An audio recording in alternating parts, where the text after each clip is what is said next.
Everybody, Tim here for another Marvel movie, Phase 2, Movie 4, Guardians of the Galaxy 2015. Fucking loved it. Oh my god. So I remember when they first announced it and it was first coming out, James Gunn directed it. I'm a huge James Gunn fan. Absolutely love him. Like everything he's done, Slither and everything.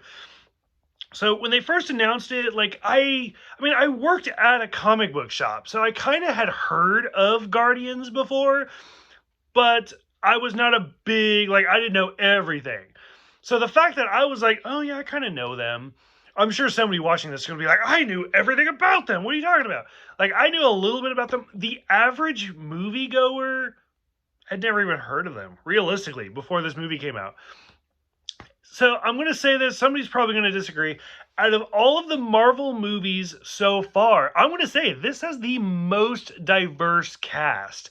There are so many people in this movie that is ridiculous. I remember the first when Avengers first came out. You can watch my video. I even talk about it. Where I'm like, can they even handle that many characters in one movie? And this movie, I mean, we get Chris Pratt, who I absolutely love. I said in the last video with the Winter Soldier, I love Everwood. Everwood is my favorite show ever. And so the fact that we get Chris Pratt showing up, I was like, oh, look at this. I've still have never seen Parks and Rec. I mean, I'm sure I will at some point. It's on my list, but still, like the fact that this is like the Everwood character, like to hear, it's amazing. Zoe Saldana, I think is how you say her name. Like, I love her. I mean, I go all the way back to fucking like Crossroads with Britney Spears, but like Terminal with Tom Hanks. Of course, me being a big Star Trek fan, we get Star Trek where she was Uhura and Avatar and everything. Big fan. Dave Bautista, Vin Diesel, and Bradley Cooper. So, I love Vin Diesel. I love Bradley Cooper. They're literally just money making for this movie. Like, if you took them out and you replaced them with just random voice actor here that could do equally as good of a job as they can, you wouldn't miss anything. You wouldn't even be able to tell the difference. Those two actors are literally just in this movie to sell their names. So, I mean, it is what it is. They still do a good job. Lee Pace, I think I only know him from, the Hobbit movies. I don't really know. Michael Rooker, of course, Walking Dead. Karen Gillian, Doctor Who. John C. Reilly, Glenn Close.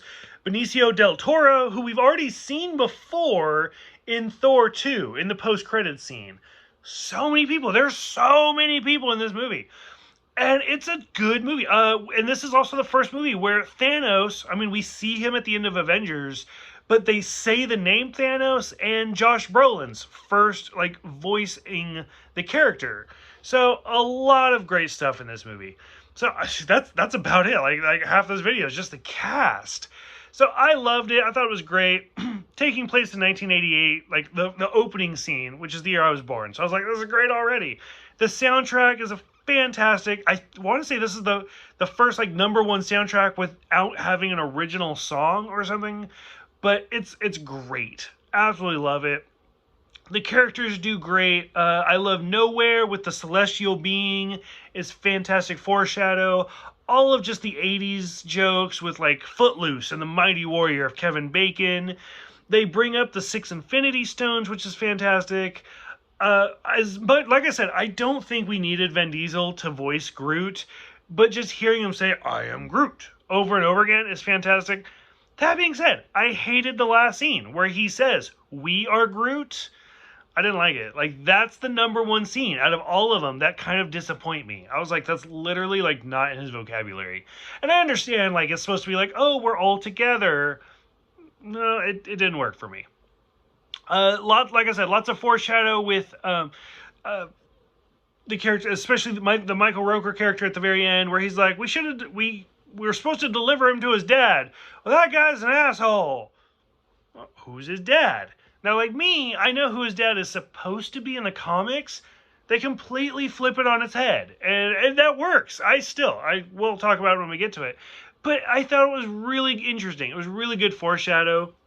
I don't know how many people stay for the after credits at this point, but Howard the Duck was fantastic. Cosmo was fantastic. So for me, this movie sets up a lot of future stuff because this is the first cosmic Marvel story. Now, in the comics, there's a lot of cosmic stories out there with like the Silver Surfer and Galactus and all sorts of stuff, and even like Scott Summers, where his dad is a space pirate and stuff like that. This is kind of the first movie where we're getting into that. Phase one played it very, very safe, where everything was kind of realistic and this is how it's going to go and we get it. I mean, and even phase two starts that way, where they have the Mandarin, but he's not a magician. It's not until we get really into phase three where it's like, oh, nope, now we got magic too. And so we got magic and we got aliens and we got all sorts of stuff. So they're slowly expanding it, and I think it works really well. So for this movie, I loved it. I thought it was great to take a bunch of characters that people knew very, very little about, and it's blown them up. Like, there are so many Guardians comics now, and it's kind of funny because people like go back and read about Drax and stuff like that, and they're like, this is not what he's like in the movie.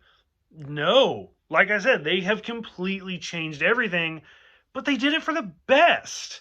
Like, that's what I've said. A lot of people, when you watch some comic book movies, they're like, oh, that's nothing like the comics. It doesn't have to be. As long as it's well done, that's fine. But at the same time, like Iron Man, the first Iron Man movie is nothing like Iron Man in the comics. But they captured the spirit. And for this, they have redefined Guardians, and it worked. It worked really, really well.